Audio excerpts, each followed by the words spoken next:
Come to order. I note that a quorum is present. Without objection, the chair is authorized to call a recess at any time. And I appreciate everybody's willingness to hang with us here because we were conducting votes on the floor, but we have a very exciting hearing today. And the topic of today's hearing is to examine the current state of the boxing industry and show how H.R. 4624, the Muhammad Ali American Boxing Revival Act, can help usher in a new golden age for the sport. For most of the 20th century, boxing stood at the heart of American sports and culture. It gave us legends like Jack Johnson, Sugar Ray Robinson, Jack Dempsey, and Muhammad Ali, and I should also note from the 7th Congressional District in Pennsylvania, Larry Holmes. We recognize exceptional boxers like world champion Christy Martin, who was elected to the International Boxing Hall of Fame in the first year that women were on the ballot. We also honor more recent champions like the great English boxer Ricky the Hitman Hatton, whose untimely passing reminds us of the lasting bond between fighters and the fans across the world. These boxers were champions in the ring and icons outside of it. Boxing has long been a symbol of grit, determination, and the will to overcome impossible odds, qualities that are at the heart of the American spirit. But today, we must face a hard truth. Boxing is failing to meet the high standards of American sports. What was once a respected and unified sport became fragmented, plagued by inconsistent standards, weak enforcement, and a troubling lack of accountability. Too often, fighters are pushed into dangerous matches without proper medical oversight. The result is a system that too frequently exploits the athletes instead of protecting them. And that's why, again, it's a very appropriate topic for our subcommittee on workforce protections. All of that must change. Professional boxing needs clear, consistent standards that safeguards fighters' health and restore integrity to the profession. As we learn more about the long-term dangers of CTE and performance-enhancing substances, we should honor fighters' courage with a system that protects their health and safeguards the sport. That's the purpose of H.R. 4624, the Muhammad Ali Boxing Revival Act. Building on the foundation of the Professional Boxing Safety Act of 1996, this bipartisan legislation will bring real change to the sport by putting fighters first. This bill establishes unified boxing organizations, or UBOs, to set uniform safety and fairness standards. Under these organizations, boxers would receive regular medical exams and routine MRI screenings with additional precautions for boxers over 40. Medical personnel will be present at every match. A strict, transparent anti-doping policy will also be enforced. This bill would set new industry-wide standards for medical insurance coverage and set a floor for per-round pay for boxers. Whether a boxer competes inside or outside a UBO, fair pay and medical protection will no longer be optional. They will be the standard. This is about rebuilding trust, protecting athletes, and reigniting the passion that once made boxing a cornerstone of American life. More importantly, it is about ensuring the sport doesn't sacrifice the health and dignity of its athletes. Boxing can be great again. It can inspire, uplift, and unify. H.R. 4624 can help revive a proud tradition while ensuring every fighter, from the first bell to the final round, is treated with dignity and respect. This is great legislation, and I want to commend those who are joining us here today as champions of this legislation in Congress. You and the work that you're doing embodies America's fighting spirit, and this administration, President Trump, and this Congress, who are all fighting to make America great again, want to join you in starting with that work and improving our boxing system right here in the United States. We also would like to enter into the record 6 letters in support of H.R. 4624 for the following organizations and individuals: the International Brotherhood of Teamsters, boxing champion Mike Tyson, the Association of Boxing Commissions, Tom Brown, president of TGB Promotions, PPG Paints Arena, the home of the Pittsburgh Penguins, and also Chartway Arena in Virginia. Again, I want to thank everybody for being here, not only my colleagues who are going to give brief testimony, but also our panelists. And with that, I yield back to the ranking member for an opening statement. Thank you, Mr. Chairman, and thank you to our witnesses for your testimony today. When Republicans first noticed us of today's hearing, I was immediately excited. I've long been a fan of professional boxing and mixed martial arts, and I was hopeful that we could have a bipartisan discussion about revitalizing a sport that I love. I came to this issue not as a legislator, but as someone who admires the courage and the craft of fighters who put their bodies on the line in the pursuit of greatness. At the turn of the century, Congress passed two landmark pieces of legislation to protect and support American boxers. In 1996, Congress passed the Professional Boxing Safety Act, or PPSA, which outlined the health and safety provisions and mandated state athletic commissions to oversee all professional boxing events. In 2000, Congress strengthened PPSA with the Muhammad Ali Boxing Reform Act. The Ali Act was designed to clean up the business side of boxing after decades of corruption that harmed boxers' livelihoods and integrity of the sport. It required better financial disclosures, increased transparency of ranking and title decisions, and limited conflict of interest so that a single company or individual could not both control a boxer's contract and access to titles. This was meant to stop promoters from demanding that boxers sign away their entire career just to have a chance at a title. In practice, the Ali Act's provisions helped give boxers more information and leverage to negotiate for a fair share of the money that their fights generated and free themselves from any coercive and restrictive contract terms. We should build on these successes and take time to explore other critical issues such as the long-term cost of brain injury and the need for athletes in other combat sports like MMA to enjoy these protections. My hope is that we can use this hearing to discuss these issues thoughtfully and productively. However, my fear is that we are likely to focus on just one bill, H.R. 4624, the Muhammad Ali American Boxing Revival Act, and consider moving it quickly. But I urge my colleagues to take a moment to pause and hold two things in our minds at once. First, there are some genuinely promising provisions in the Revival Act.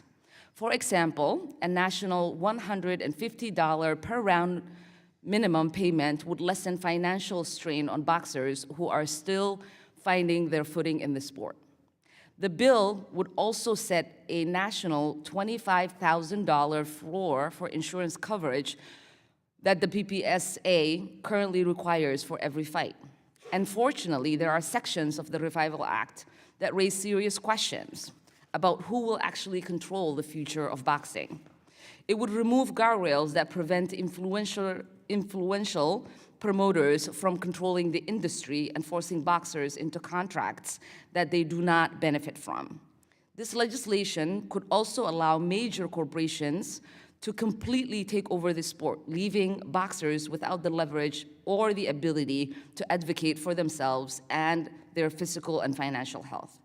These provisions prioritize Goliath to the detriment of David. Boxers who put their bodies on the line deserve to fight in an industry that pays them well, values their health and safety, and does not make them vulnerable to economic exploitation. While not entirely harmful, this bill as crafted gives more power to promoters and big corporations than to boxers. This is why many professional boxers are speaking out against it, including Evander Holyfield, Oscar De La Hoya, Clarissa Shields, Jake Paul, and Nico Ali Walsh. I'm not here to reflectively support or oppose H.R. 4624. I'm here to ask important questions to everyone involved, the promoters, the regulators, and especially the corporations that stand to gain the most. Because we have to make sure that any revival of boxing does not come at the expense of the very athletes we say we are here to protect. I want this hearing to be the start of a longer, serious, bipartisan conversation about how we support our boxers and bring investment into a sport without sacrificing the necessary anti-monopoly firewalls that prevent American boxers from being exploited by powerful corporate actors and foreign investors. I look forward to our discussion today, and I yield. Thank you to the ranking member, and it is a pleasure to be joined by a bipartisan duo of our colleagues, and we look forward to sharing the bipartisan spirit that they are bringing to us as we actually move forward with this legislation. And pursuant to Committee Rule 8C, all members can insert written testimony and statements into the record, may do so by submitting them to the committee electronically in Microsoft Word by 5 p.m., 14 days after this hearing. Without objections, the hearing record will remain open for 14 days to allow such statements and other extraneous materials noted during the hearing to be submitted to the official record.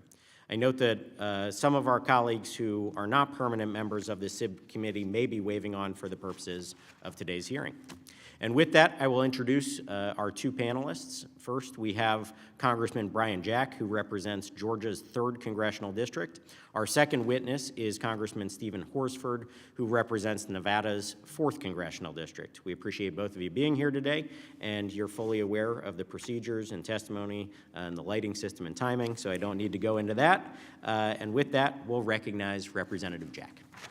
Chairman Mackenzie, Ranking Member Omar, Chairman Wahlberg, Ranking Member Scott, Chairman Comer, and Representatives Mesmer, Grothman, Miller, Fine, Stevens, Allen, Kassar, and Takano, thank you for welcoming my testimony today.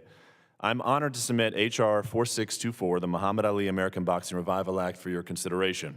I authored and introduced this legislation, which is bipartisan, with Representative Sharice Davids, a talented athlete and a chief deputy whip within the House Democratic Caucus. Professional boxing in America has an incredibly rich and storied history. It's a sport that demands courage, perseverance, and determination from its champions, and its heroes have inspired greatness, ignited dreams, and forged generations of memories and tradition. 39 years before Jackie Robinson bravely broke barriers in Major League Baseball, Jack Johnson, the Galveston Giant, reigned as the first black heavyweight champion of the world from 1908 to 1915. Decades before the New York Knicks were formed, thousands of spectators crammed into Madison Square Garden to see Jack Dempsey fight. Many of you may recall storied bouts during boxing's golden era, like Leon Spinks versus Muhammad Ali in 1978, Marvin Hagler versus Thomas Hearns in 1985, and Mike Tyson's championship fights in the 1990s. Unfortunately, American boxing has since faced a steady decline. 37 years have passed since an American won a heavyweight gold medal at the Olympics, and the majority of boxing's premier fights are now overseas, many, many time zones away. In recent years, HBO World Championship Boxing and Showtime Championship Boxing, long home to the greatest fights, ceased operations. Just a few months ago, ESPN's contract with a leading boxing promotion ended without renewal. Today, we submit legislation before you that will fix boxing's downturn and revive this great American sport.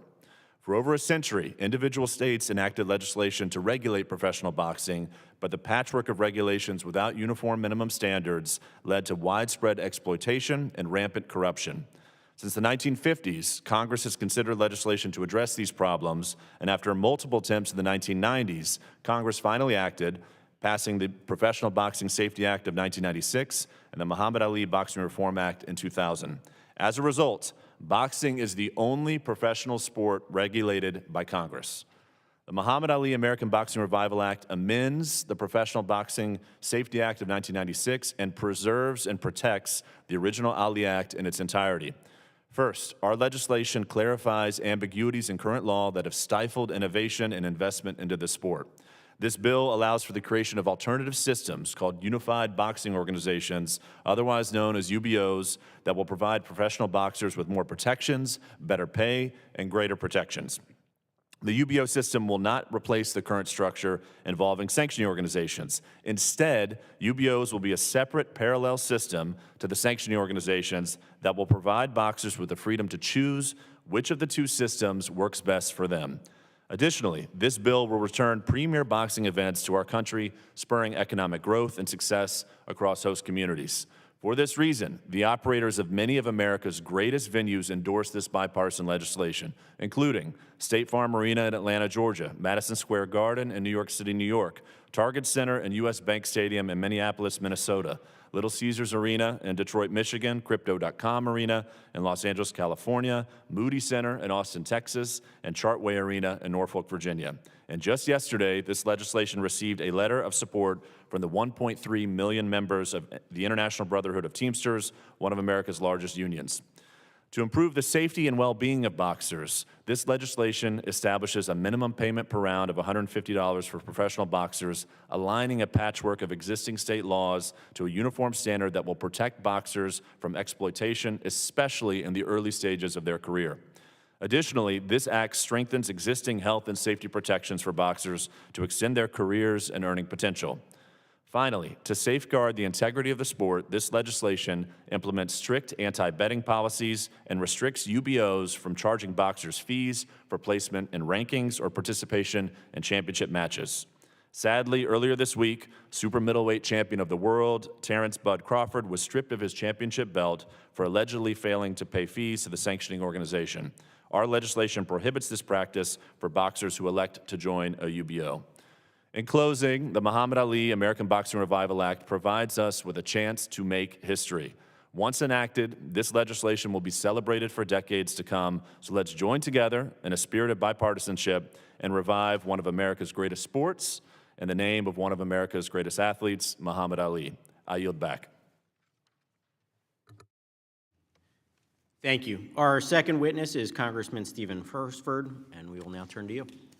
Thank you to the Workforce Protection Subcommittee Chair, Mr. Mackenzie, and to the Ranking Member, Ms. Omar, and to the full committee chair, Mr. Wahlberg, and the Ranking Member, Mr. Scott, as well as all the other members, for allowing me to testify, along with my colleague, before the subcommittee today in support of creating more opportunities for American boxers. And I will keep my remarks brief, but I am here in support. Why am I here today? That answer is simple.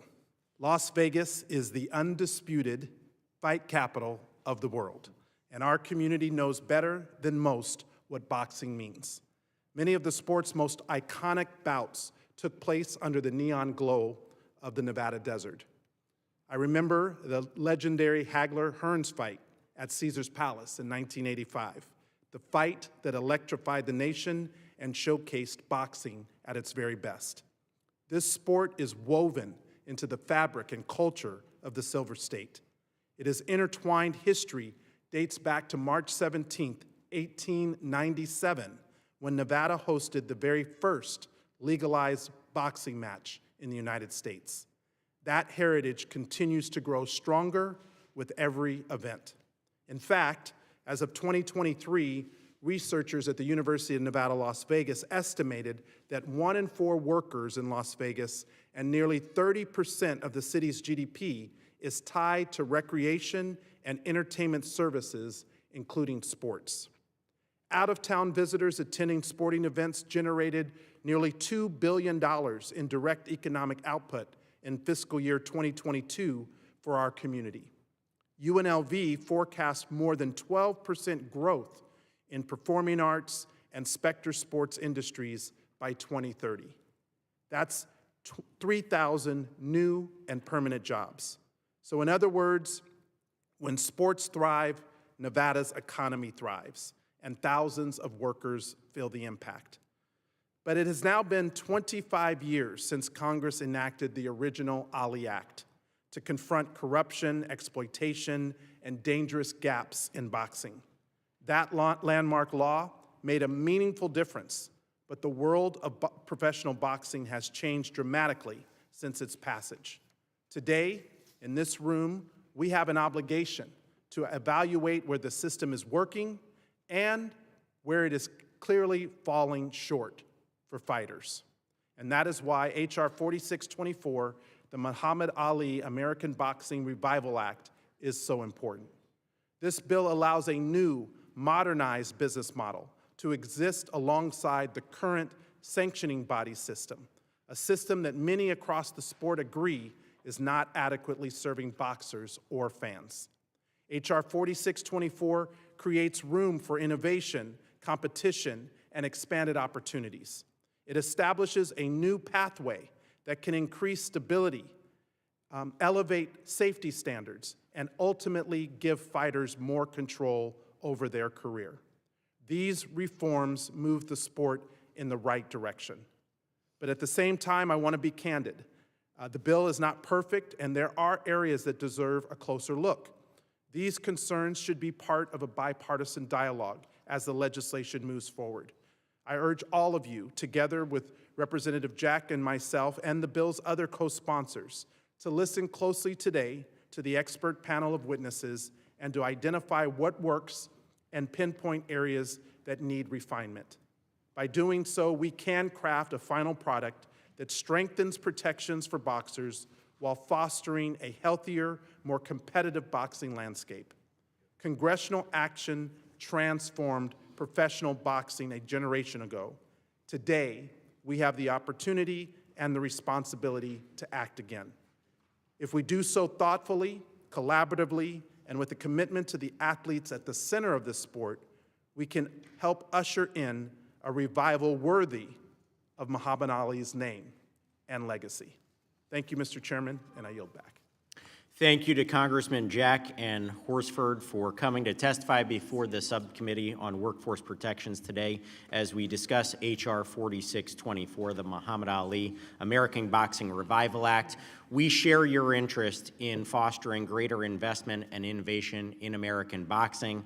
Ultimately, we know that will lead to greater competition, more people involved, and increasing the abilities of American boxers. So this legislation in this hearing is just the start of our efforts to make American boxing great again, and we appreciate you being here today. With that, we will now seat the second panel, and we will pause for a minute as the panel gets situated. I'll ask those witnesses to come forward at this time.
All right. Well, now that the second panel of witnesses has been seated, I want to welcome all of you. Our first witness is Mr. Lawrence Epstein, Senior Executive Vice President and Chief Operating Officer of the Ultimate Fighting Championship from Las Vegas, Nevada. Our second witness is Ms. Lonnie Ali, widow of Muhammad Ali and co-founder of the Muhammad Ali Center in from Louisville, Kentucky. Our third witness is Mr. Patrick English, the principal partner and owner of Dines and English, LLC, from Clifton, New Jersey. Our final witness is Mr. Andy Foster, the executive officer of the California State Athletic Commission from Sacramento, California. Again, welcome to all of you. We want to thank you for being here, and we look forward to your testimony. I should note that pursuant to committee rules, I will ask each of you to limit your oral testimony to a 3-minute summary of written testimony which you have provided. As committee members may have questions for each of you, the clock will count down from 3 minutes. Pursuant to Committee Rule 8D, the committee practice, however, is not to cut off any individual in their testimony until you reach the 5-minute mark. I would also like to remind the witnesses to be aware of their responsibility to provide accurate information to the subcommittee. And with that, I will recognize our first witness today. Mr. Epstein, you are recognized for your testimony. Thank you very much. Chairman Mackenzie, Ranking Member Omar, and distinguished members of the subcommittee. Thank you for the opportunity to appear before you today to discuss H.R. 4624, the Muhammad Ali American Boxing Revival Act. My name is Lawrence Epstein, and I'm the Senior Executive Vice President and Chief Operating Officer of the UFC, the world's premier mixed martial arts organization. I've worked in combat sports for nearly 3 decades, first as a private practice lawyer representing clients across combat sports, and now as an executive with the UFC, where we have spent many years and invested billions of dollars building a global sport that has benefited thousands of athletes, many local communities, and hundreds of millions of fans. I deliver these remarks today as a proud boxing fan. My father first introduced me to the sport in its golden era of the 1970s and 1980s, when I watched American boxing legends like Muhammad Ali, Mike Tyson, Sugar Ray Leonard, and marvelous Marvin Hagler captivate millions of fans with their otherworldly courage, determination, and athleticism. And I'm honored to sit here today alongside Lonnie Ali, co-founder of the Muhammad Ali Center and guardian of Muhammad's legacy, to discuss our support of this legislation. It is undeniable that professional boxing has suffered a steady decline in popularity in the United States. The sport's evolution and growth have been stifled, reducing opportunities for boxers and undermining the fan experience. The Muhammad Ali American Boxing Revival Act can reverse this decline by creating a new space for an innovative model that will enhance and grow the industry and create more choices and opportunities for boxing. This bill establishes a framework for alternative systems called Unified Boxing Organizations, or UBOs, which would provide professional boxers with more career opportunities, better pay, and greater health and safety protections. UBOs would not replace, and I want to repeat this, UBOs would not replace sanctioned organizations. Instead, UBOs would exist as a separate parallel system. Boxers would have the freedom to choose between the two systems, the sanctioned organization model that currently exists or the UBO model. Whatever one is best for them, they will be able to choose. UBO boxers would benefit from additional health and safety protections, including enhanced comprehensive medical exams, more licensed physicians and ambulance units present at each event, and perhaps most importantly, health coverage for injuries sustained during training, which corrects a massive deficiency in the current system. UBOs would also offer independently administered anti-doping programs with no-notice testing, both in and out of competition, to ensure that no boxer has an unfair and dangerous advantage over his or her opponent. UBOs would also maintain strict anti-betting policies to safeguard the integrity of competition. Beyond UBOs, this bill would also provide benefits to boxers fighting in the sanctioning organization system. The bill establishes a national minimum payment of $150 per round for all professional boxers. The Association of Boxing Commissioners believes this change will help boxers, since 6 states have minimums less than $150 per round, while most states have absolutely no minimum at all. And lastly, through this legislation, all professional boxers would have access to better health insurance, including a first-time national minimum of $25,000 of coverage for injuries sustained during a bout, higher than the current minimum in 43 states. It is also very important to note that my company, UFC, already has extensive experience in operating a best-in-class combat sports organization. For more than 2 decades, UFC has worked to become the gold standard for athlete health and safety in combat sports. We're proud of our track record, and we would certainly bring that expertise to bear in the boxing industry. As boxing is the only professional sport regulated by Congress, we believe congressional action in the form of bipartisan H.R. 4624 is needed to clarify the ambiguity in current law that has stifled investment and led to the problems that have diminished the sport for athletes and fans alike. This bill is a thoughtful solution that preserves the original Ali Act while providing boxers with access to more choices and opportunities, greater health and safety protections, and better pay. I want to thank the subcommittee for giving me the opportunity to testify here today, and be happy to take any questions you may have. Thank you. Thank you. And now I recognize Mrs. Ali for your testimony. You can just tap the microphone, please, there, ma'am. There we go. Sorry. Fantastic. Thank you. Thank you, Chairman Mackenzie, Ranking Member Omar, and distinguished members of the Workforce Protection Subcommittee. Thank you for the opportunity to appear before you today to discuss H.R. 4624, the Muhammad Ali American Boxing Revival Act. My name is Lonnie Ali, and I am honored to speak to you as the wife and partner of the greatest boxer of all time, the self-proclaimed globally recognized and original GOAT, Muhammad Ali. I met Muhammad in 1963 when I was 6 years old and living in Louisville, Kentucky. Back then, the young Cassius Clay played a role in my life as a hometown hero and a growing global icon whose influence extended far beyond the ring throughout his career. After his retirement for boxing, we married, and I stood beside him for more than 3 decades as his closest companion, advocate, and eventually his caregiver. Muhammad went on to become an Olympic champion and 3-time heavyweight champion of the world, earning numerous accolades, and including the Presidential Medal of Freedom in 2005 from President George W. Bush. Boxing gave Muhammad a platform to speak truth to power, to fight for civil rights, and to inspire millions around the world. He believed that boxing gave him the public platform to serve others, to be the voice for the voiceless. Muhammad often said, "Service to others is the rent you pay for your room here on earth." Needless to say, he lived his life practicing what he preached. He appreciated and utilized the immense platform boxing gave him to serve others and speak out about issues that moved him. Today, as co-founder of the Muhammad Ali Center in Louisville, I carry forward Muhammad's legacy of promoting respect, hope, and understanding throughout the world. The center serves as both a museum and a cultural institution, celebrating his global legacy, and as an educational institution that inspires young people to find their own greatness. This brings me to why I strongly support H.R. 4624. Congress has long recognized that boxing needs help. 25 years ago, Congress honored Muhammad by enacting the Muhammad Ali Boxing Reform Act to address corruption and other problems in boxing. These issues were not new to Muhammad, to Congress, or to the country.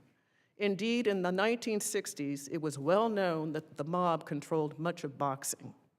In the late 1990s and the early 2000s, Muhammad and I were honored to work with the late and honorable Senator John McCain of Arizona to strengthen reforms throughout the Muhammad Ali Boxing Reform Act. 25 years later, boxing has suffered a steady decline in both popularity and integrity. Young athletes who might have once seen boxing as a pathway to success now face a system plagued by structural limitations, inadequate safety protections, and limited opportunities for fair compensation. One needs only to understand that HBO, Showtime, and ESPN have dropped boxing programming to know that boxing is in trouble. I was asked about this bill and felt a personal obligation to assess whether it would be good for boxing and for boxers. I certainly cannot speak for Muhammad. As you know, he had a way with words.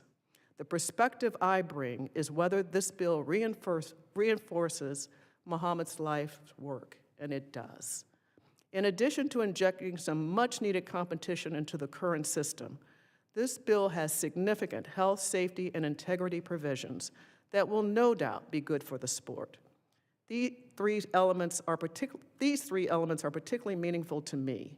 Minimum compensation, mandatory MRI testing, which will require MRI and MRA tests every 3 years, and performance and recovery centers. Muhammad's perspective on boxing transcended its demanding physical aspects. He was well known for his focus on the mental and emotional strength, courage, and self-belief gained through the sport, viewing boxing as a platform for expressing convictions and inspiring others. He believed in the importance of mental fortitude and willpower, professing that the will must be stronger than the skill.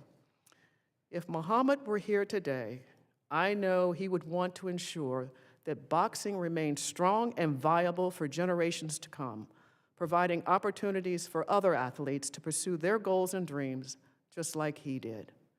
This legislation has the potential to create countless opportunities for young athletes while establishing the safety standards and ethical practices that should have been in place long ago.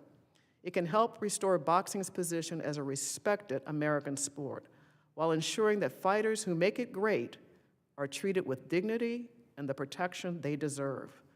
Given its enhanced protections for boxers, I believe Muhammad would be proud to have his name associated with this legislation. Thank you very much for your time and consideration. I look forward to working with you to pass this important legislation, and I'm happy to answer any questions you may have at this time. Thank you. And next, we'll recognize Mr. English for his testimony. Thank you very much. And Microphone as well, please. thank you to, The button, is it on? button. There you go. Thanks, sir. Thank you. Why am I here today is a question. I've been involved in all of the boxing reform movements since the original Boxing Health and Safety Act. Very involved, to the extent of working with the staff of John McCain in both acts to help draft them. Now, I'm going to be the minority here. I am glad that Congress is taking a new look, because there are things that should be corrected and modified, but this act is not the way to go. What the real purpose of this act is, in addition to the things that Lonnie Ali said, when they're all good, and I'm all in favor of that. I have them down on my little pad here, is to give a monopoly power, or attempt to give a monopoly power, to a particular UBO, which is Zuffa. Most boxers who, through their organizations and individually, are opposed to this act. Nobody, to my knowledge, has gathered them together to speak as they have before the ABC, before the California Athletic Commission, and many other places. When it became known that I was going to testify today, I was deluged with folks that said, make sure they ask this, make sure they ask that. Well, it's not my role, nor do I have the time to do that. But let me tell you really quickly how the other acts that I've mentioned were generated. There was no one who was a lobbyist who was involved in those acts. There were a group, including John McCain, of people who cared and wanted to help a sport that needed help. So they worked collectively together in a long series of hearings. Sadly, it took years, but it got better. The Muhammad Ali Act, as an example, broke to some extent, not to the extent I would like, a grip of ratings organizations in a way that was very bad. Corrupt is the word that I would choose to use. This bill, unfortunately, takes away some of the guidelines that were so important, particularly in the Muhammad Ali Act. For instance, I have provided written testimony, but just certain things. The firewall provision will not apply to the UBO. That's not helpful to anyone except somebody who wants to control. The next thing of many is that it does not require that positive drug tests be reported as they are now. Right now, they are reported to the local commission, they're reported to the ABC, and of course, through the ABC, to the organization that holds the, sorry, long day, that reports results. It's called Box Rec, and it has a contract with the ABC. This bill says, or it goes to those, or the UBO. That's wrong. There has been lots of suspect that results have been held, not reported, or manipulated. That can't be. It is a formula for a problem. I have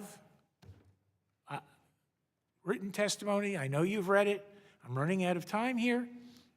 But I really would like to answer any questions that you have, recognizing that I'm really in the minority of this panel. All right, well, thank you. We appreciate everybody being here. And lastly, we will recognize Mr. Foster for your testimony. Good afternoon, Chairman Mackenzie, Ranking Member Omar, and distinguished members of the committee. My name is Andy Foster, and I serve as Executive Officer of the California State Athletic Commission and multiple leadership positions within the Association of Boxing Commissions. I was also a professional fighter. Thank you for holding this important hearing for consideration of the Muhammad Ali American Boxing Revival Act. Members of Congress, in 44 states right now, a professional boxer can fight 4, 6, or sometimes 8 rounds, get knocked unconscious, concussed, needs stitches, suffered a broken orbital, or worse, and the check they're handed at the end of the night is literally $1. I've stood ringside and watched it happen. In some cases, fighters actually pay the promoter a fee just to be on the card. So they leave the venue worse off, both financially and physically, than when they arrived. Members of Congress, that's not a sport. That's sanctioned exploitation. In 2016, California said no more. The commission banned $1 contracts and set a minimum purse of $100 per scheduled round. In 2023, Governor Gavin Newsom signed legislation that the commission sponsored that doubled purses to a minimum of $200 per round, the highest in the country. A 4-round fighter in California now walks away with at least $800. It's still modest money, but for the thousands of club-level fighters who keep this sport alive, it's enough money to get you home. H.R. 4624 would finally bring the rest of America to a reasonable floor, $150 per round, meaning $600 for a 4-rounder. That single provision would be the biggest pay raise the working class boxer has ever seen. But money's only part of the picture. Boxing injuries can be brutal and expensive. Too many promoters today carry $5,000 or $10,000 insurance policies. When a fighter needs an overnight hospital stay, an MRI, emergency surgery, those bills go unpaid and often get sent to the fighter himself. This bill fixes that by requiring every professional card in the country to carry at least $25,000 in no deductible medical coverage paid for by the promoter and not the athlete. That's real protection. That's what boxing needs. That will help boxing. The legislation also establishes the first federal medical baseline, an annual physical, dilated eye exam, and blood testing for hepatitis B, C, and HIV. California and a handful of other states already greatly exceed these standards, and the bill wisely lets us continue to do so, but no boxer in any state will again be cleared with just a quick blood pressure check and a handshake. The California State Athletic Commission voted unanimously to support this bill, and we particularly urge you to add one amendment that we've requested: an automatic inflation adjustment so that these person insurance minimums, these protections, don't erode over time. We also strongly back the Unified Boxing Organization framework in the bill. It gives fighters genuine choice in how they want to pursue titles without the crushing sanctioning fees that drain purses today. It gives the fighters a choice. Mr. Chairman, professional boxers put their health and their future on the line every single time they step through the ropes. H.R. 4624 says that their safety, their basic dignity, and their ability to pay a medical bill are not negotiable. California regulates more combat sports events than any other state in the country by a wide margin.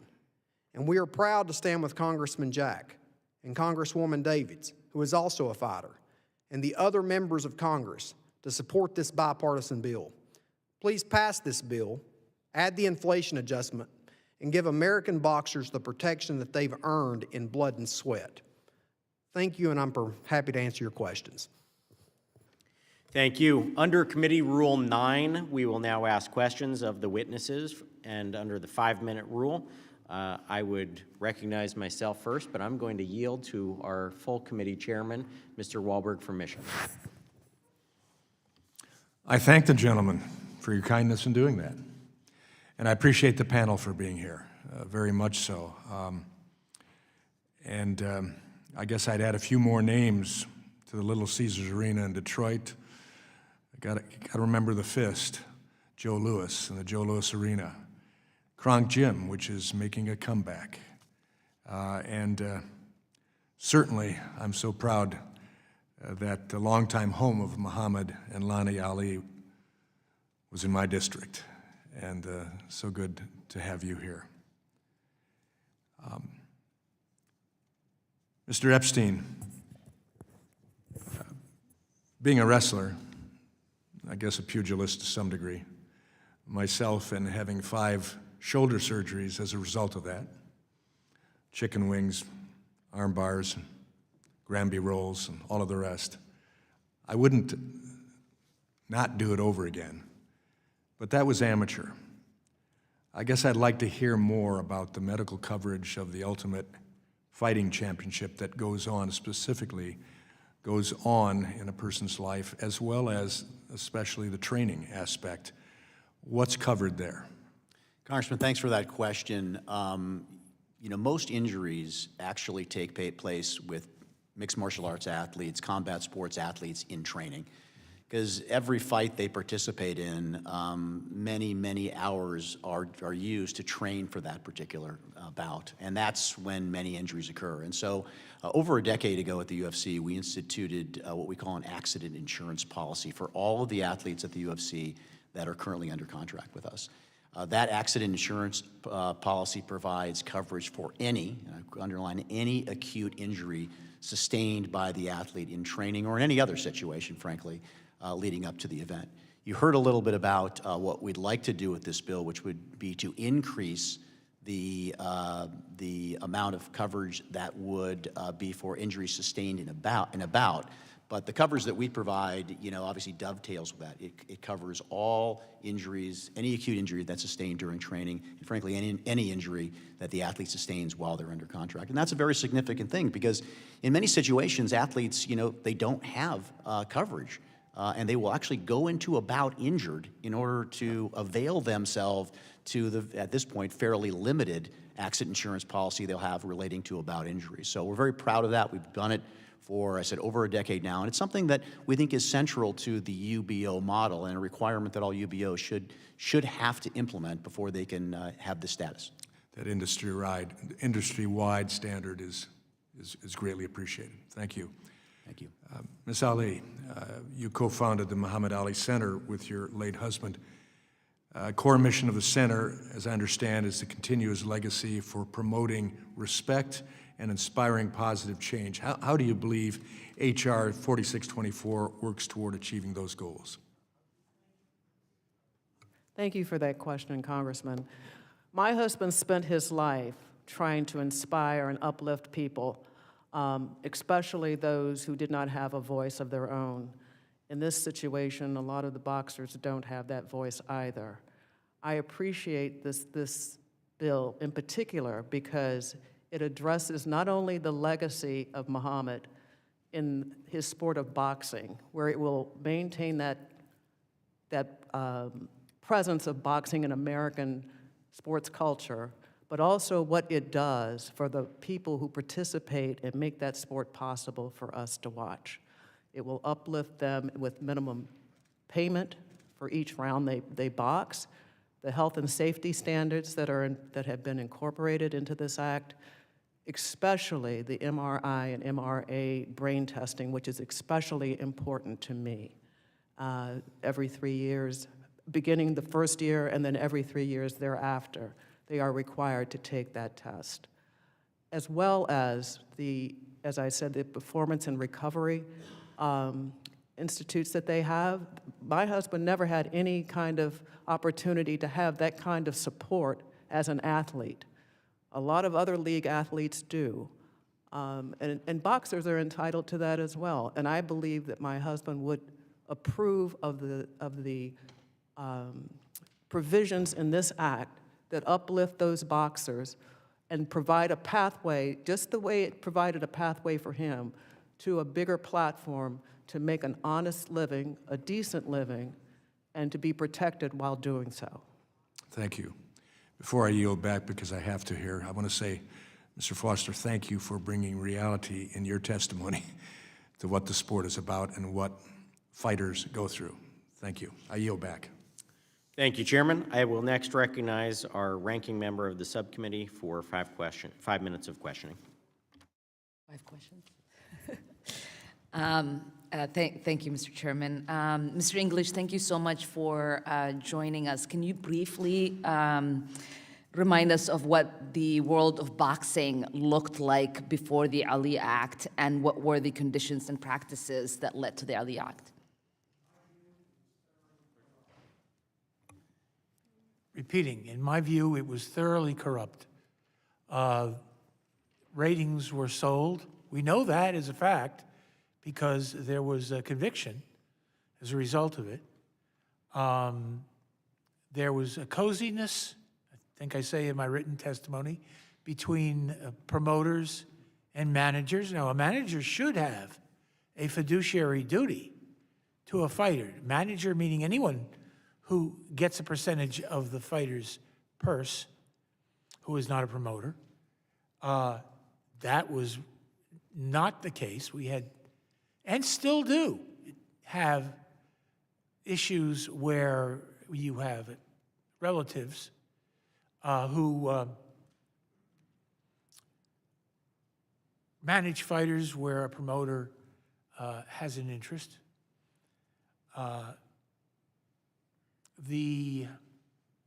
If you're asking also about the Health and Safety Act, it was a start. It wasn't the completion. There's a lot more that needed to be done, but the biggest thing that happened was the suspension list administered through the ABC into a company called BoxRec.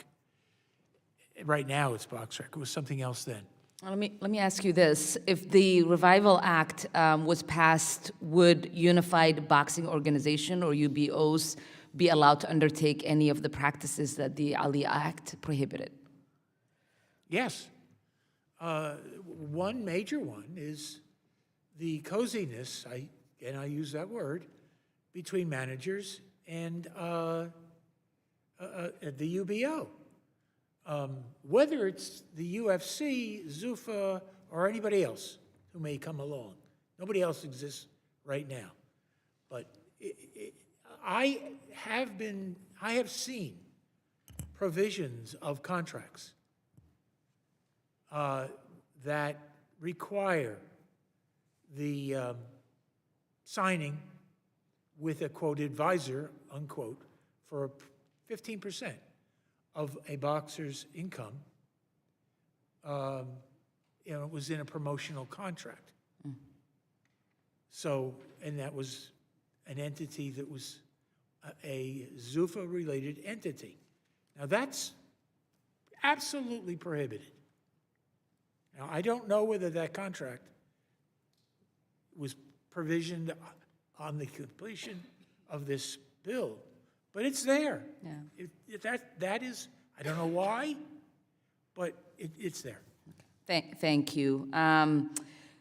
Mr.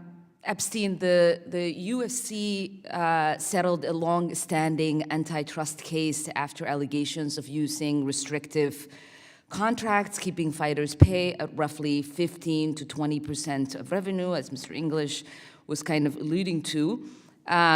What minimum share of event revenues can you commit today that boxers could receive under SUFA Boxing League? Yeah, first let me just address, sort of the lawsuit, which is part of your question. We did settle the lawsuit. It was 10 years of litigation. We made a business decision to settle it. But I want to be clear, there was no finding of any liability or anything along those lines. As far as committing to any percentage today, obviously can't do that. We're starting a new business. If this legislation is passed, we're going to be starting a new business, and it's going to be a Okay, startup well then business. let me ask you this: UFC is being sued again, not only with more claims of wage suppression, but also new allegations of discovery violation. Even though you just said there was no discovery, possibly withholding a substantial amount of evidence that was crucial to the UFC's bid for force their antitrust claims into arbitration. With all these lawsuits, I'm having a hard time seeing why any of the fighters would ever be able to trust that they will be paid fairly in the system. So, Mr. Epstein, what would you tell the many boxers who are worried about being trapped in a long coercive contract, or how will you make sure that the economic freedom of boxers will not be taken away under this model that you're advocating for? What I would tell them is they're going to have a choice. What's very clear from this legislation is that the existing Ali Act is not going to change at all. We're adding new provisions that will add for, we've talked about, the Unified Boxing Organizations, or UBOs. There's going to be a choice for athletes to make. I don't see how choice is a bad thing. If our system is not providing the economic opportunities for athletes, they can avail themselves to the existing system. But the problem we've got is the current state of boxing is just a disaster. As was mentioned in previous testimony from witnesses on this panel, there are no major media companies in the United States of America that currently broadcast in any way, shape, or form a consistent cadence of boxing events. If we look back 10 or 15 years ago, you had HBO, you had Showtime, you had ESPN Friday Night Fights, which I loved, Tuesday Night Fights on USA. I mean, I'm a huge boxing fan too. I want this sport to be successful. I want it to win. And I really do believe that the UBOs will give it a chance. But ultimately, it's going to be a choice for athletes. If they don't like it, they can choose to stick with the existing system. Thank you. I yield back. Thank you. Thank you. Mr. Epstein, I will go to myself for the next round of questions, and I'd like to continue and pick up where the ranking member left off. When it comes to competition amongst different organizations and the potential for increased competition through HR 4624, I would like to hear how UFC's safety standards compare to other existing boxing industry standards that are in place today. Thank you for that question. I mean, we believe that the UFC standards for health and safety are truly the gold standard in the combat sports industry. As I mentioned in a previous question, we provide accident insurance policies for all of our athletes. I think we have 750 athletes currently under contract. All 750 plus have what's called an accident insurance policy that covers them for all acute injuries. It was also mentioned by Ms. Ali that we have a UFC Performance Institute. That Performance Institute is a physical space that we have in several locations around the world that provides world-class training, nutrition, injury recovery, and sports science to all of our athletes free of charge. Those are just two things that we're doing to set the industry standard when it comes to combat sports. And the final thing, which I will mention, because Mr. English did mention, is drug testing. And I was a bit confused by his comments, and I agree with him that there should be absolute transparency when it comes to adverse drug testing, performance-enhancing drug testing results.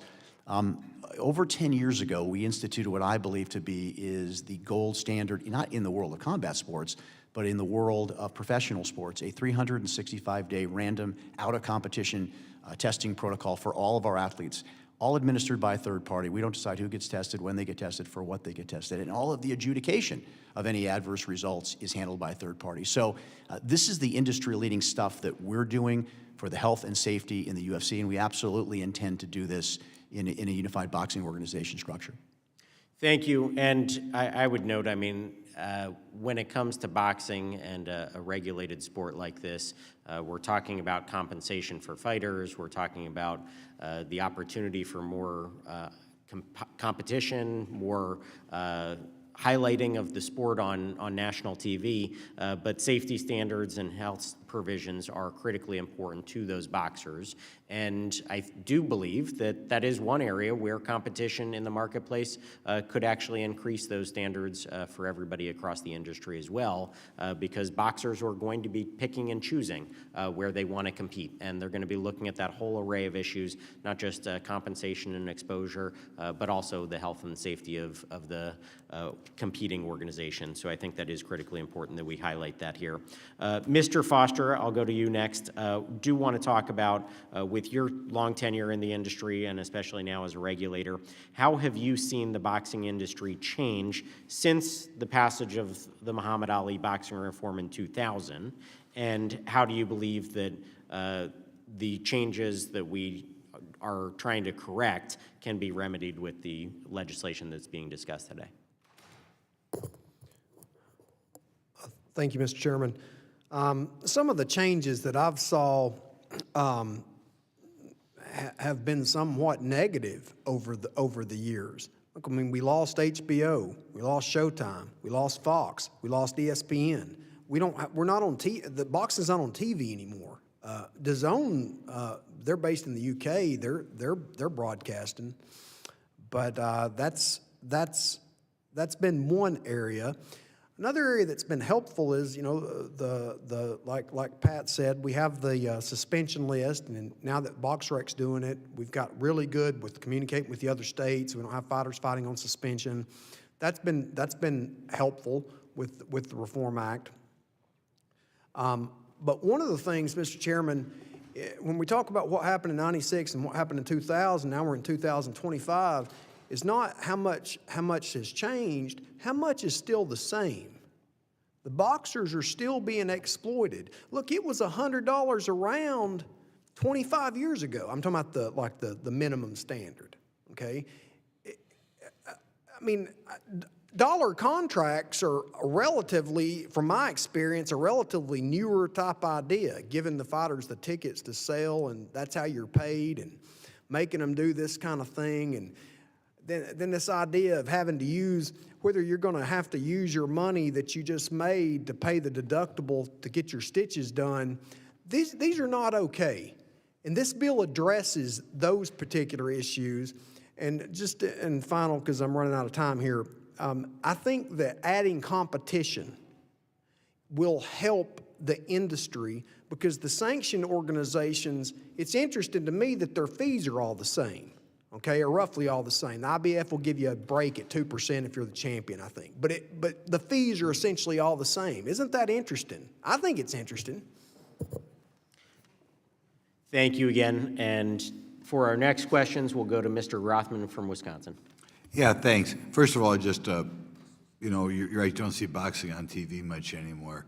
But wasn't there a time in this country where if you were in the service, you either had to pick and be a boxer or a wrestler?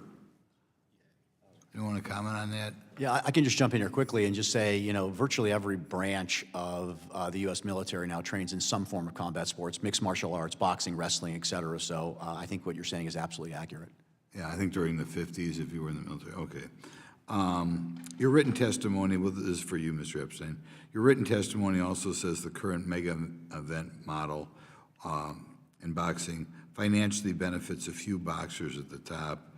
How would the creation of a UBO organization promote growth for the sport and success spread out among the boxers a little bit more? Yeah, I think the model really is what we've done at the UFC. You know, we purchased the UFC in 2001. We were doing a handful of events, 4 or 5 events per year. In 2026, we'll do 43 events. Typically, that's 12 to 14 bouts per event. So that's, you know, essentially 24 to 28 athletes competing.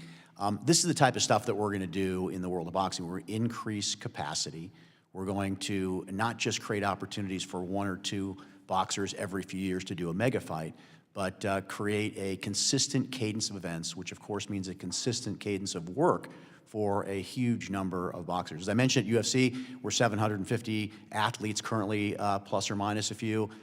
This is the type of aspirations that certainly we have for the boxing industry. And that means, as I said, not just more athletes making more money on a per round basis, but actually more athletes making money in general. Okay, how would the unified boxing organizations coordinate with state athletic commissions? State athletic commissions are a key part, and they're really the linchpin for all of the regulatory, health and safety, athlete payment issues that relate to boxing in this country. So every single event that we would do in the United States of America would only be done if it was sanctioned by a state athletic commission. So we do a lot of work with Andy in California. That would be the case if we did events in California. And I just want to repeat that we would not be doing any events in this country without them being fully sanctioned by athletic commissions.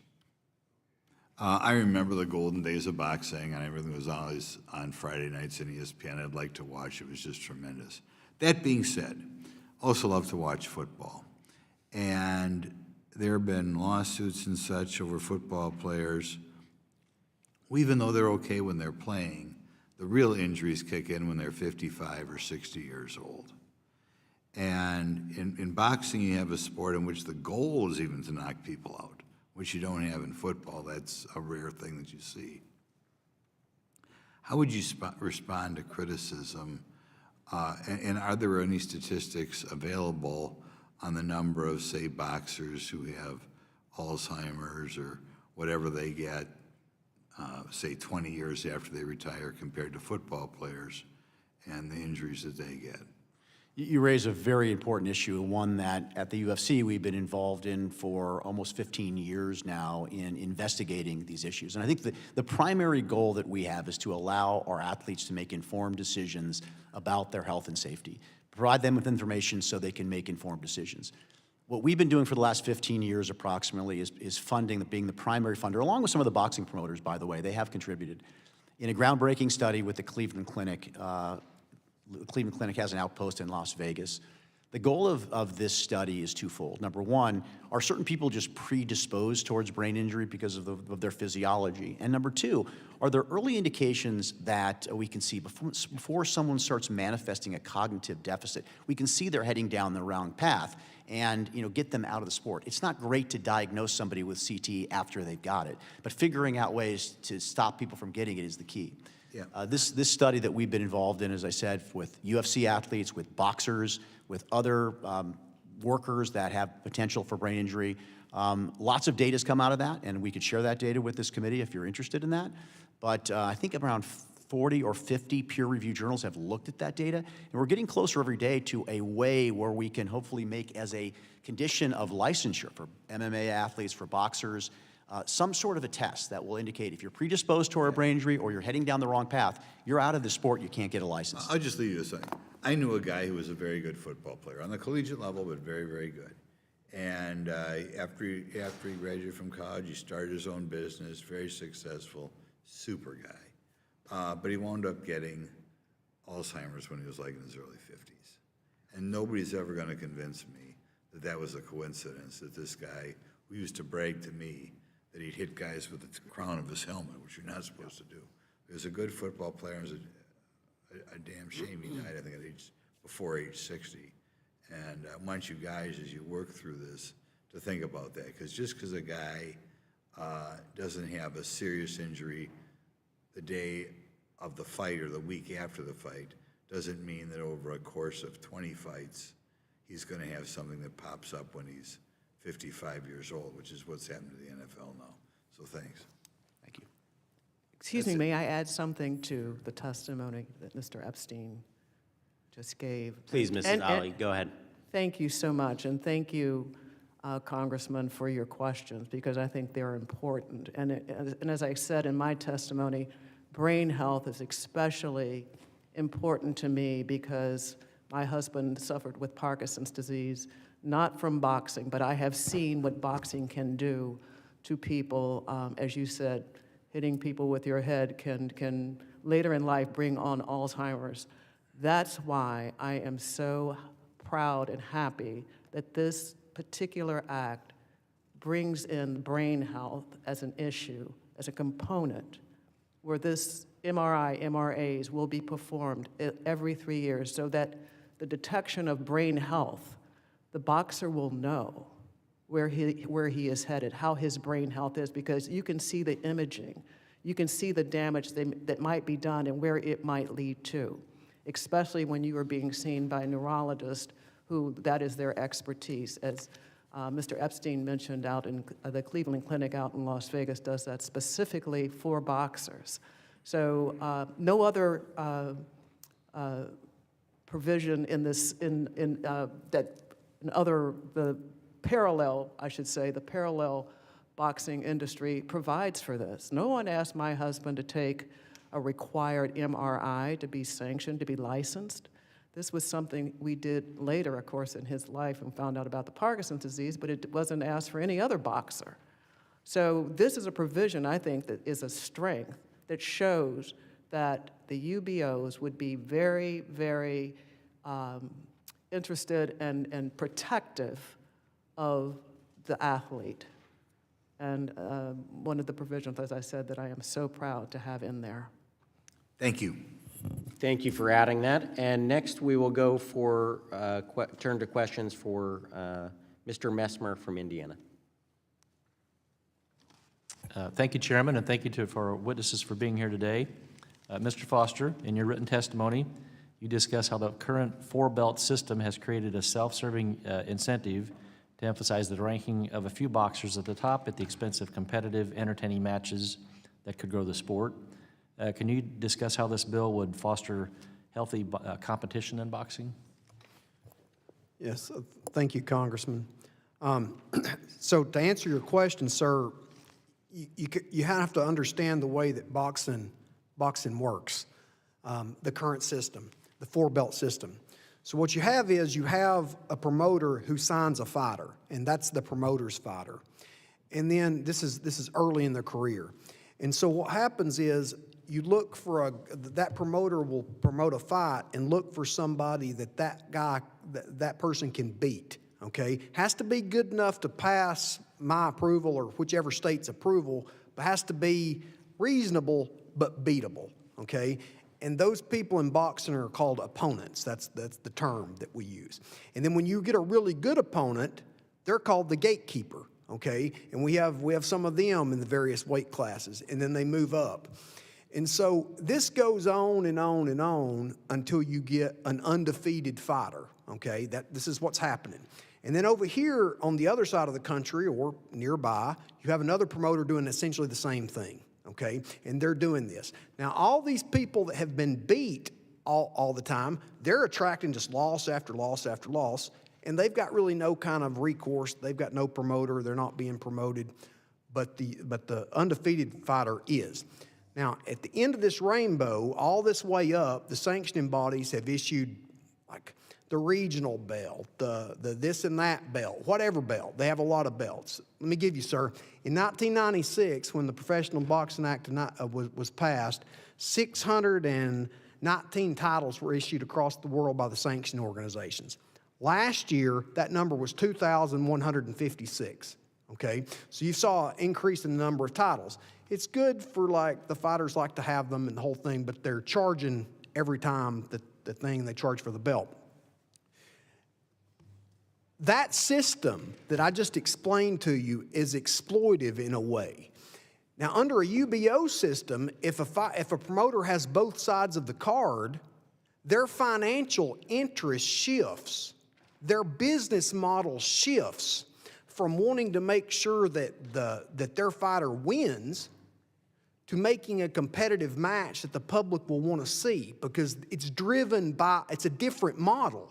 So you want to have like a fight that people will want to tune in and see. The first model is like, well, you've got a fight that's like kind of okay, people might tune in, but you're searching for the mega fight at the end where you have like a big champion that's won all this stuff versus the other promoter's big champion and you promote a big thing.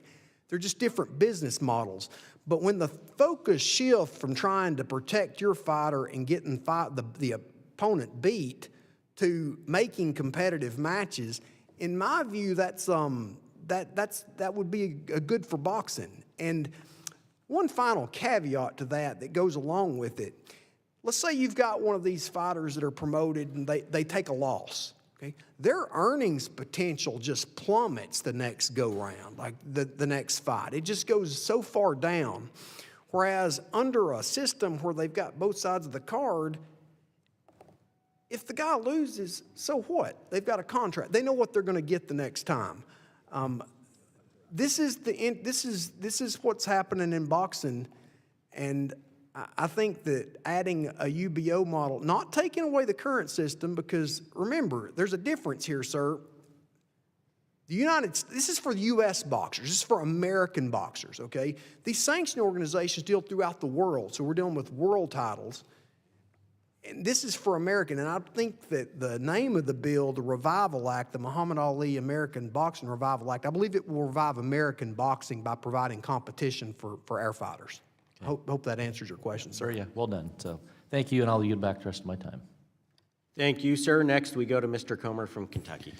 Thank you, Ms. Ali. It's an honor to have you here today, a fellow Kentuckian and someone that obviously has left a huge positive impact in our state. I fly out of the Louisville Muhammad Ali Airport every week to come to Washington, and I'm a big fan of the Muhammad Ali Center there in Louisville and all the great work that you all do. And on behalf of everyone in Kentucky, we thank you for the great work that you do in Kentucky. It's inspiring to see the foundation continue to do so many good things, especially the pursuit to improve the boxing industry and raise awareness of neurological diseases.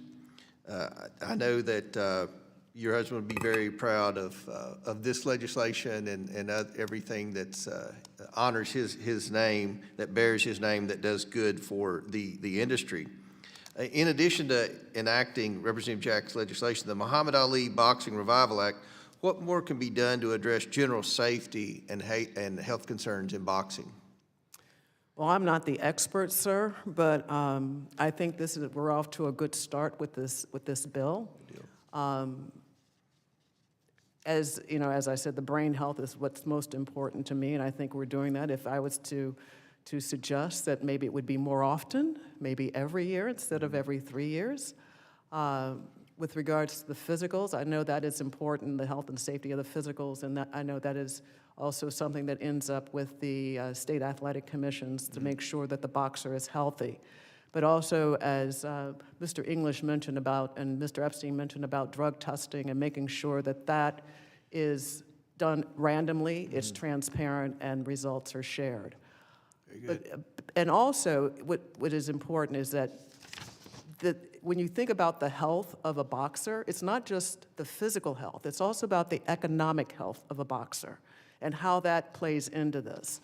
The minimum standard that that the bill is offering is $150 per round, which is more than what is in 40-plus states already. This gives an opportunity for boxers to earn a decent wage while boxing, which is important, and also gives them an opportunity in this system to ascend rightfully, competitively in their ranks to earn even more money.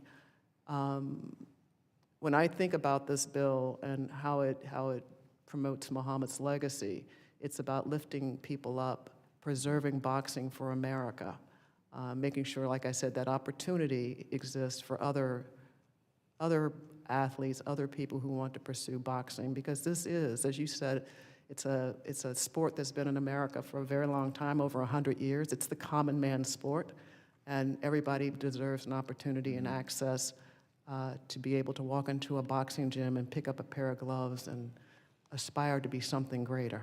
All right. Well, what would you hope to see change in the sport to foster new interest in boxing?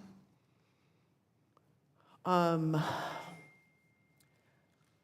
think that right now we are looking at a barren landscape. Boxing is not there, and we need to change that. And how do we do that?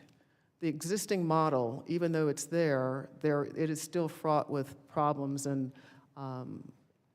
challenges for boxers. This is a parallel organization opportunity for boxers to participate in that will enhance, I think, the opportunity for boxing to be on a regular cadence, as Mr. Epstein said, on television, promote it, to bring back boxing. This is the start. This UBO is one organization. That does not prevent other UBOs from coming into existence, which is important. So when you see that competitive spirit and the ability to create that spectator sport, which is what all sports, professional sports really are, I think it's something that will increase awareness of the sport and really regain that fan base. Very good. Well, I appreciate that. I'm glad to support this legislation. Hopefully we can revive the sport in Kentucky, where Muhammad Ali is, without a doubt, the most famous athlete to ever come out of Kentucky. So we're proud of him and his legacy and the great work that you all do, and happy to support this legislation. I yield back. Thank you. Next, we'll go to Mr. Fine from Florida. Well, thank you, Mr. Chairman. I've got a few questions for Mr. English. I spent more than 10 years of my life in the casino business, and boxing was an important part of driving that business since I entered it back in the early 2000s. I want to talk about how boxing has grown or declined over time. Would you say there are more cards today, more or fewer cards today than there were 10 years ago? Well, it's a misnomer that there are substantially fewer. I got the research and I provided it to the staff. It would take more time than it's worth, but it's not hugely lower. Well, actually it is. In the 1990s, there were 250 to 300. I used to do this for a living. And actually in the 2020s, there's about 100 to 130. So we've seen about a 50% decline in U.S. cards over time. So, but it is your contention, so I understand, that the boxing industry, if you will, the opportunities available for boxers today is the same as it was in the 70s, 80s, 90s. It's just as good. The industry it's not the same. It's not. The opportunities are the same, better or worse today than they were 20, 30 years ago? Very different. I can't judge whether the fact, look, if Mr. Ali was a world champion today, and I always say this, how goes the heavyweight division, goes boxing. It's true. We don't have, right now, the prominent, and I'm speaking generally, of course, we don't have the prominent American boxers that we once did. Sure, and perhaps it's because the number of opportunities available to become that are smaller. So my next question for you is this. Do you think if we created a second vehicle, UFC's been extraordinarily successful, created an industry out of nothing, do you think that if it was created, that what we're talking about here, would there be more or less opportunities for boxers to engage in the sport and the profession that they want to participate in? More or fewer? Just to be very clear, I'm not arguing that there should not be a UBO, or what do you ever want to call it. What I'm arguing is that the guardrails that are in the Muhammad Ali Act should apply universally. Okay, so let's talk about guardrails. Earlier this week, Terrence Bud Crawford was stripped of his championship belt by a sanctioning organization because he didn't pay an exorbitant fee to the sanctioning organization. Are you aware of that? Yes. And so there are pretty big problems with what goes on today. Many times, I have suggested to fighters that they do not need a particular belt or any belt. I could give you the names of the fighters. It's not important. Sometimes fighters transcend those belts. But you also said there's not a lot transcending right now. We don't have a lot of transcenders right now. There aren't. We don't have as many as we did. I can think of a handful. Okay. Yeah. So you were involved actually in an Ali Act case involving Jeff Lacey versus your clients. You worked with this group called Main Events, it was sort of involved in this space. When was the last time Main Events promoted a televised card? Because, I'm focused on opportunities for boxers. Was it a year ago, 5 years, 10 years? I am not here as a representative of Main Events. I want to make it very clear. No, I understand. I'm asking I do want a fact question. They've got a card that they're co-promoting in January. But when's the last time before that? It was in Florida last year. Okay, so maybe early this year. Couple opportunities. Look, the fact of the matter is this. In the 1980s, the 1990s, boxing was considered one of the big three sports. There were massive opportunities available for people who want to participate, and it was not only good for them, but it was good for the facilities, the entertainment venues, for the business that I came from. Everybody won by these increased opportunities. That industry is now in decline. And I think that we can oppose a bill like this because we want to keep the equivalent of the horse and buggy system of boxing going and watch it continue to decline, watch it continue to create fewer and fewer opportunities for boxers, or we can live in the world the way it is today. And what we've seen is UFC has taken over several decades something that basically didn't exist and turned it into something extraordinary. I think we would all benefit. I think boxers would benefit if they had access to that same kind of opportunity too. So I'm very grateful to Representative Jack for bringing this bill forward, and I'm going to be excited to vote for it if and when it comes before us for markup. Thank you, Mr. Chairman. I yield back. Thank you. Next, we'll go to the ranking member of the full committee, Mr. Scott from Virginia. Thank you, Mr. Chairman. Mr. Foster, who does oversight right now on the federal law?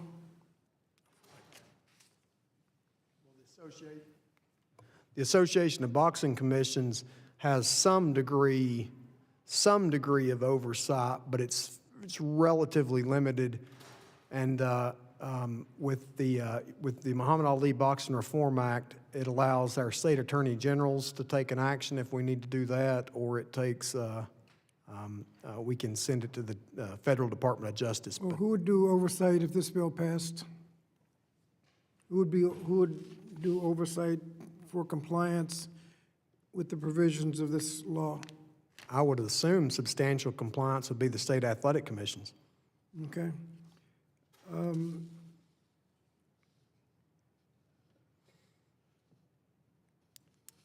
What is the difference between UBO and the present sanctioning organizations? Well, the current sanctioning organizations, they rate fighters. There's four of them. There's the World Boxing Council, the IBF. The World Boxing Council is based in Mexico City. The IBF's based in New Jersey. The WBO, that's the World Boxing Organization, they're based in Puerto Rico. And the WBA, I think they're Medellin, Colombia. I think that's right. Depends what day it is. Yeah, I think they're Medellin, Colombia.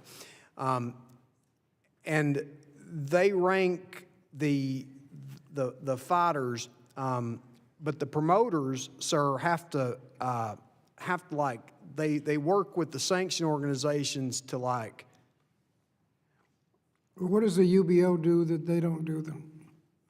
Well, the UBO would essentially be the promoter, and that's kind of the big difference is the UBO would be ranking their own fighters that have both sides of the card.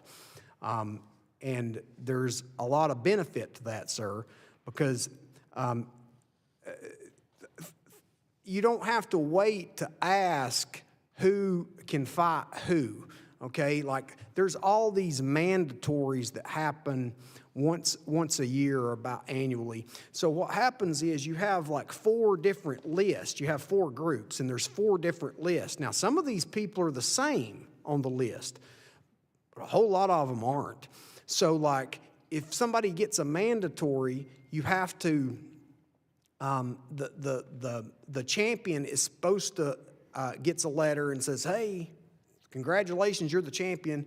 You've got like 6 weeks or 8 weeks to negotiate a deal with the #1 contender or our mandatory champion. And it sounds great when you say it like, but it's not what happens in reality. A lot of times what happens is if there's a better fight for financial reasons, they'll try to do what's called a special exception or a special. How would a UBO fix that?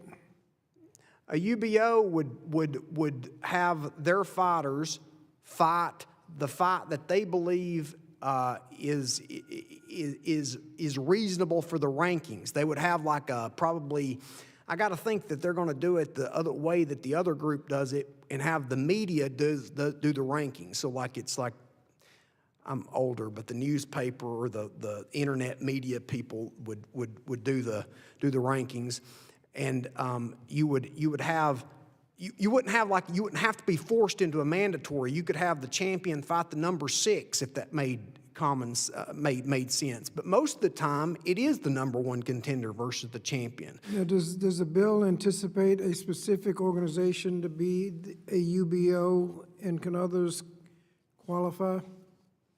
Yeah, absolutely. I think that there's going to be. Absolutely what? I think that absolutely there will be multiple UBOs in a short amount of time if this bill were to pass. I would think of 3 or 4 would pop up within 3 or 4 years of this bill passing, because it will take a little bit of time to get going, but at least 3 or 4. Now, there's several provisions in here, minimum amount per round, insurance requirements and things like that. Is it better to do that by statute or by regulation, where it'd be easier to update the amount per round or the insurance coverage or the kinds of health requirements? Would it be better to do that in statute or by regulation? Congressman Scott, that is an excellent question, sir. That is an excellent question he just asked. We've been look, we did it by regulation the first time and by statute the second time, but we're one state. We had I think 90 or almost 100 boxing events last year, but that's one. To get the entire country on the same page of a minimum, we have to have the United States Congress do this, because 50 state legislatures or thereabouts are not going to take this up, or 50 state commissions aren't going to run regulations. It's going to take Congress. Thank you, unless, Mr. Chairman, you had a national commission. Mr. Chairman, my time has expired. Can I just have half a second to address that issue? John McCain was moving toward preparing a bill that would create a national commission which would do exactly what Mr. Scott, Congressman Scott, was talking about. Obviously, he got partially diverted by presidential politics and then, unfortunately, an illness. But that is something that this Congress could do and, in my opinion, should explore. Thank you. Finally, we will go to Mr. Allen from Georgia. Thank you, Mr. Chairman, and I want to thank you for allowing me to waive on the committee. And I did that because growing up in the late 60s and 70s, boxing, football, and sports and athletics was everything to young men. And in fact, in high school, when you wanted to settle a difference that resulted in a fight, and our coaches came up with this, rather than expel the young men, they went to the gym, put on the gloves, and settled it, usually ending in both exhausted, hugging each other, walking out of the gym. It's amazing. In fact, we did that. We settled it in college. My fraternity brother was Golden Gloves. Nobody messed with him in the state of Florida. My hometown of Augusta is mostly known for golf, but we have the Augusta Boxing Club, and I wanted to lift this up and lift this club up. It's better to sweat in the gym than bleed in the streets. The Augusta Boxing Club, with assistance from area law enforcement agencies, is structured as an after-school community support organization with a goal to curtail drug abuse and crime among young adults and children. There is a great story in boxing, and I wanted to lift that up. And I can tell you, Ms. Ali, what is it? Float like a butterfly, sting like a bee. I mean, I'll never forget that, and I never missed one of those boxing matches. It was amazing. So, but your testimony talks about, and we've all talked about the steady decline in popularity and integrity. And you've talked about what H.R. 4624 does address as far as the industry, but how's it going to elevate the sport's prominence to where it once was? Do you believe it's got the potential to do that? I don't know all the answers to that, sir, but I do believe it has the potential. And what you just mentioned about the fighter, the boxing club that's in Augusta, and you lifting that up, that is one thing that this unified boxing organization and this bill are talk about, that they intend to invest in those police athletic leagues that are in different communities. As I said, this is the sport for the common man, where a child can walk in with a pair of sneakers and that's all they need, and get a pair of boxing gloves that takes them off the street. It gives them community. It gives them goals. It gives them hope. It gives them inspiration. It gives them guidance and coaching, and that's important. And the investment into those police athletic leagues that used to exist when my husband came along, that he became a part of. Joe Martin, the officer who coached my husband for a very long time, was the head of that police athletic league that gave my husband that platform, that start to become who he was, a global icon. So that, the sky's the limit, and this is really important, of pushing that pipeline of children into that. It's big in Augusta. We have the Augusta Exchange Club Agricultural Fair, but the biggest draw is this boxing club performs, and that we give prize money for them displaying their skills in the ring in front of fairgoers. And it's become a tremendous success. Mr. Foster, you referred to the Unified Boxing Organization model as a league-style model. Can you tell us how a league-style model would result in more competitive matches, which would in turn result in greater interest from the public in these fights? Yes, Mr. Allen, thank you for the question. It's like I mentioned in a previous question, is when you have both sides of the card, you have a financial incentive to make a good fight. Okay, it's not trying to protect the A-side boxer to have a pretty good fight, but a fight that you know that you can win all the way up until you get to the undefeated end of the rainbow, so to speak. You have a financial incentive to make a good fight every month or every 2 months, or however the frequency of the fights are going to happen. So I believe that would answer your question. I think it's pretty obvious why that would make a better fight. You would be financially incentivized to do so. Well, I want to thank all of you for taking your time to be here today, and I want to help you. I want to get back to the kind of boxing that I enjoyed growing up and early in life, and if there's anything I can do to help you, I want to do that. And with that, Mr. Chairman, I yield back. Thank you. And that concludes questioning from our members. So we're going to go to closing remarks. I'd like to recognize the ranking member for her closing statement. Thank you, Mr. Chairman. And once again, thank you to our witnesses for speaking with us today. Boxing is a sport that requires fighters to push their bodies and minds to the limit to achieve greatness and provide entertainment for millions of viewers. These incredible feats of athleticism deserve our utmost respect and our commitment to ensuring these fighters get paid fairly, retain their leverage in the industry, and have their health and safety prioritized. While this bill is not entirely bad, the Muhammad Ali American Boxing Revival Act does not yet live up to that promise. We've already gotten recommendation for an amendment from Mr. Foster. So I do recommend that before this bill moves any further, that my colleagues take a moment and check in with the people who will actually feel the impact of these reforms. Talk to your state athletic commission, your local boxing gym, the small venues, and mostly talk to boxers in your community. We should hear all perspectives and make sure that we are making fully informed policy decision that truly helps workers and small businesses around sports. I welcome future bipartisan discussions on how to best serve boxers and improve the boxing industry. Mr. Chairman, I request unanimous consent to enter into the record. Without objection.